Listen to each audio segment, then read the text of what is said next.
matag utlo, matag adlaw. Adunay mga panghitabo dito sa kauluhan, panghitabo sa gawa sa atong nasod, ug adunay mga panghitabo dinhi sa atong dapit. Mga panghitabo nga mo'y makapaikag sa katawhan, nga mabinantayon sa lakat ug dagan sa panahon karon.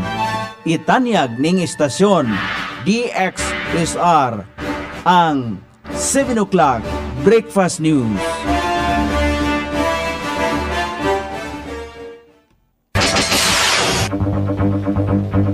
Higala, kumusta? May buntag Iligan, may buntag Mindanao, may buntag Pilipinas. Adlaw Miyerkules karon pitsa 5 ning buwan sa Agosto ning tuiga 2026. Sangan sa ato station manager Pastor Ruben Sulapas, kini ang inyong KSR Kabisaya Nunevi. Ang muhatod sa hanay sa balita sa alas 7. Og karon sa ulohang tudling sa ato mga balita, babae gikulata sa 4 ka lalaki sa barangay Digkilaan. Kaandam sa mga barangay sa responders gipakita atol sa Baklay Kaluwasan 2026.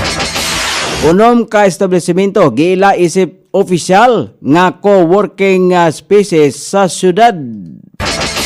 Sa kauluhan, NBI authenticated video isip ebidensya versus Vice President Duterte gidawat sa impeachment court.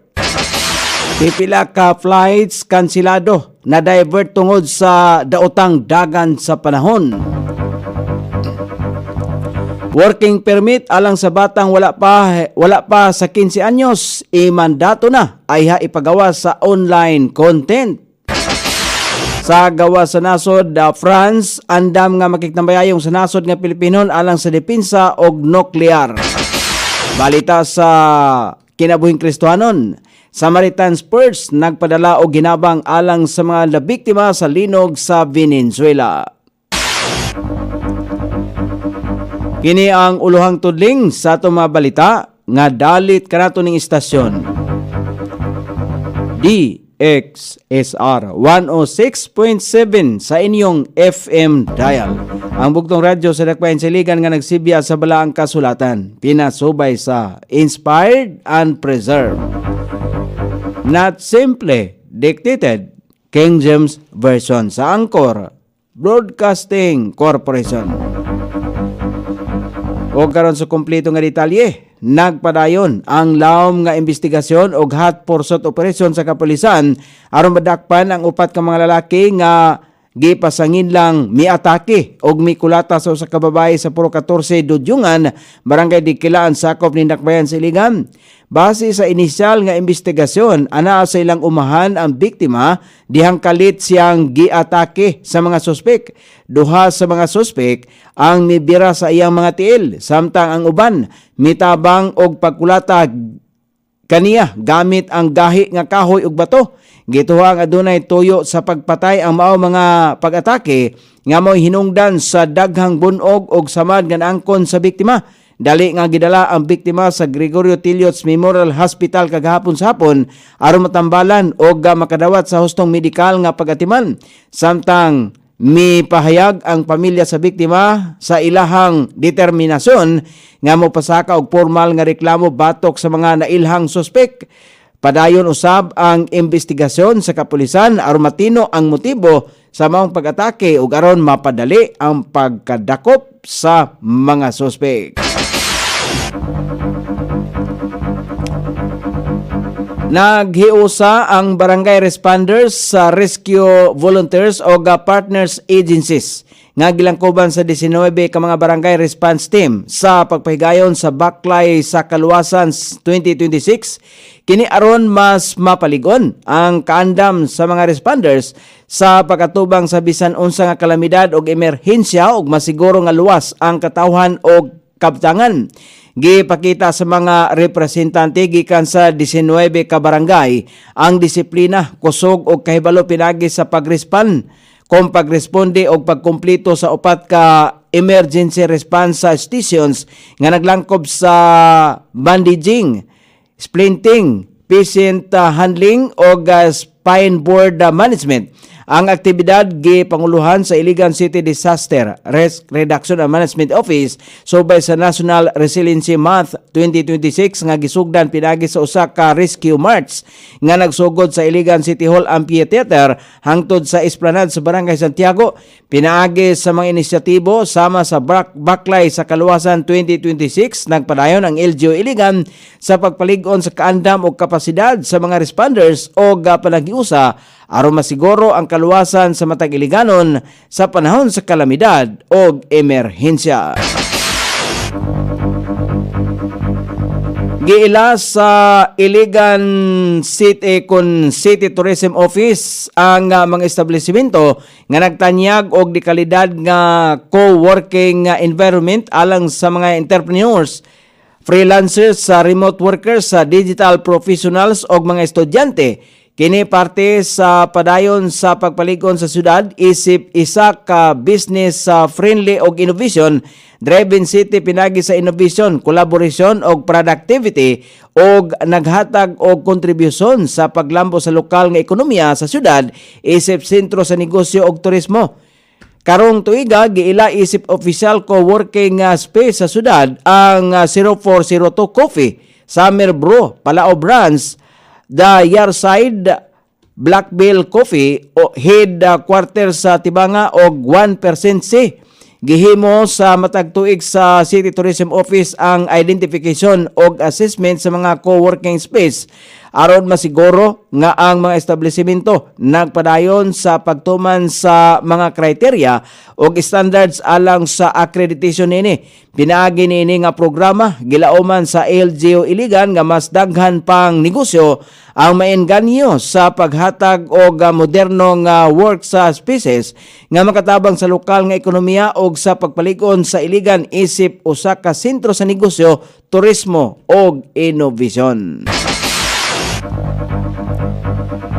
O karon sa balita sa kauluhan, gipresentar sa House Prosecution ang video nga giingong naglangkob sa mga pahayag ni Vice President Sara Duterte batok kang Presidente Ferdinand Marcos Jr., First Lady Lisa Araneta Marcos o kanhi House Speaker Martin Romualdez isip kabahin sa impeachment trial. Sumala pa ni Attorney Amando Vergil Ligutan, Counsel sa House Prosecutors, usa kini sa mga ebidensyang ilang gisumiti aron suportahan ang Article 4 sa Articles of Impeachment nga may kalabutan sa giingong grave threats.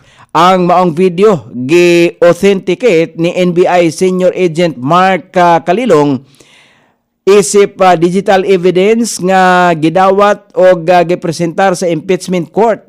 Gipasabot usab ni Ligutan nga limitado lamang ang ilaang mamahimong ikomento gawa sa mga ebidensyang opisyal nang gipresentar atol sa pagdungog sa kaso. Sa pagkaron, nagpadayon ang prosecution sa pagpresentar sa ilang mga testigo o ebidensya subay sa mga lagda sa impeachment court.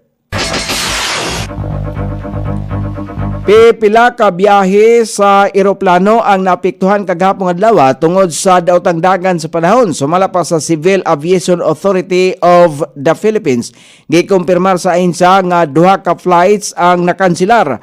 Manila paingon sa Tugigaraw pabalik sa Manila. Samtang tulo ka flights usab ang na-divert paingon sa ubang tugpahanan aron malikayan ang kapeligro dala sa daotang dagan sa panahon. Gikan sa Zamboanga paingon sa Manila, gikan sa Davao paingon sa Manila, gikan sa Dimpasar, Bali paingon sa Manila. Padayon nga nakigtamayayong ang kaap sa mga airline companies aron masiguro ang kaluwasan sa mga pasahero og hapsay nga pagdumala sa mga apektadong biyahe. Gitambagan usab ang publiko nga makigtamayayong sa ilang tagsa-tagsa ka mga airlines alang sa dugang impormasyon o rebooking sa ilang mga flights. Nagpagawas ang Department of Labor and Employment duli og Labor Advisory No. 12 Series of 2026 nga nagmando sa mga batang wala pay 15 anyos ang panuigon nga mokuha og working child permit ayha mogawas sa blogs, social media og uban pang online content. Tumong niining palapdan ang proteksyon sa Republic Act number 9231 batok sa child labor o pagpahimulo sa pamaagi sa digital platforms. Kinahanglan mokuha og permit kung ang bata ang musalmot sa vlogs o live streams sa bisan unsang platform sama sa TikTok, Instagram, Facebook ug uban pa, ingon man sa digital advertisement o online endorsement, web series sa podcast o streaming services. Sa ilalom sa balaod, bawal magtrabaho ang mga batang ubos sa 15 anyos, gawas na lang kung dunay sitwasyon nga nanginahanglan pausab o duli permit. Kung ang bata ang direktang gidumalahan sa mga ginikanan o legal guardian o pamilya lamang ang kauban sa trabaho, bisan pa man kung ang partisipasyon sa bata ang pinakamahinungdanon alang sa proyekto.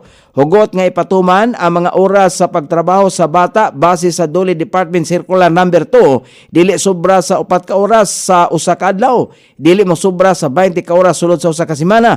Bawal magtrabaho sa gabi o kadlawon gikan sa alas 8 sa hapon kon alas 8 sa gabi hangtod sa alas 6 sa buntag, aron dili maapektuhan ang pagtungha o panglawas sa bata.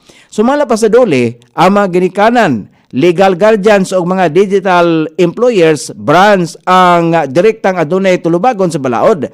Sila ang angayang mag-asikaso sa permit sa pinakaduol nga buhatan sa Dole, ayha pa man sugdan ang pag-shoot o paghimo og content kauban ang mga bata.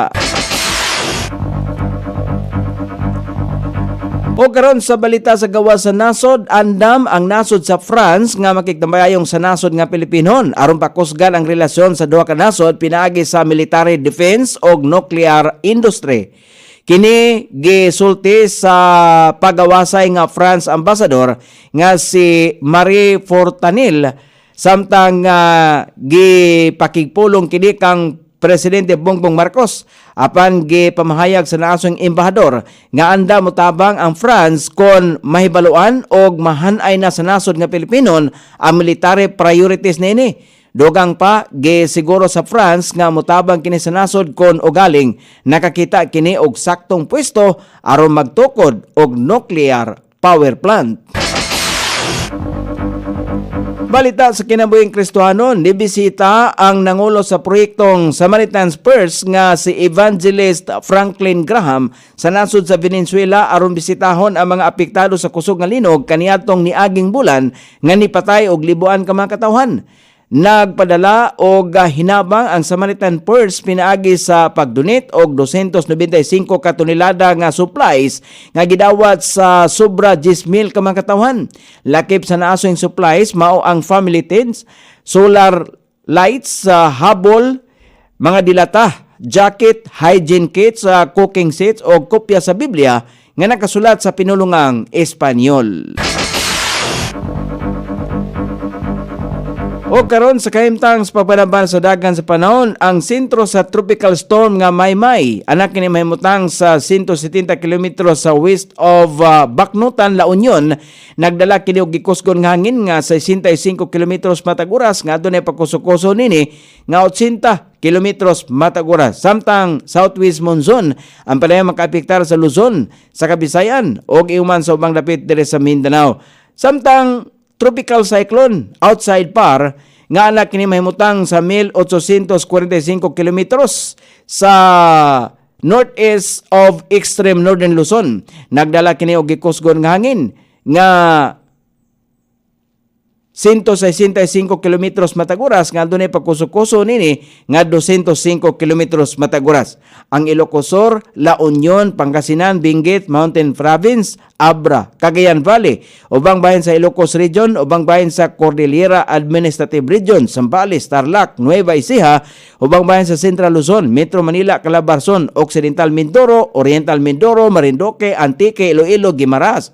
Ubang bahin sa nasod ang makasinati gihapon sa madag-umon nga kalangitan karong adlaw. Inubalan sa patak-patak nga mga pagulan, pagpanalugdog, pagpangilat, ilabi na sa mga dapit sa kahaponon, kini epekto sa extension sa bagyong Maymay, southwest monsoon o localized thunderstorm. Sukod sa temperatura, dinhi sa dakbayan siligan ang kabugnahon ana sa 25 ug ang kainiton mosangko sa 28 degrees sentigrado. Ang adlaw misilang kagania sa alas 5:40 ug mosapon niya sa alas 6:24 sa sayong takna sa kagabion. Inyong nabati ang kinatibuk ang hanay sa balita sa alas 7 nga dalit kanato ning istasyon. DXSR 106.7 sa inyong FM dial. Ang bugtong radyo sa Dakbayan Siligan nga nagsibya sa balaang kasulatan, pinasubay sa Inspired and Preserved, not simply dictated, King James Version sa Angkor Broadcasting Corporation. Sangan sa tigsuwat sa atong balitang internasyonal ug sa kinabuhing Kristiyanon, Pitjan sa balita lokal, Coney Island. Sa ato station manager, Pastor Robin Sulapas. Kini ang inyong KSR Kabisaya, Nonay B. Magpasalamat og buingon. Maayong buntag, Iligan.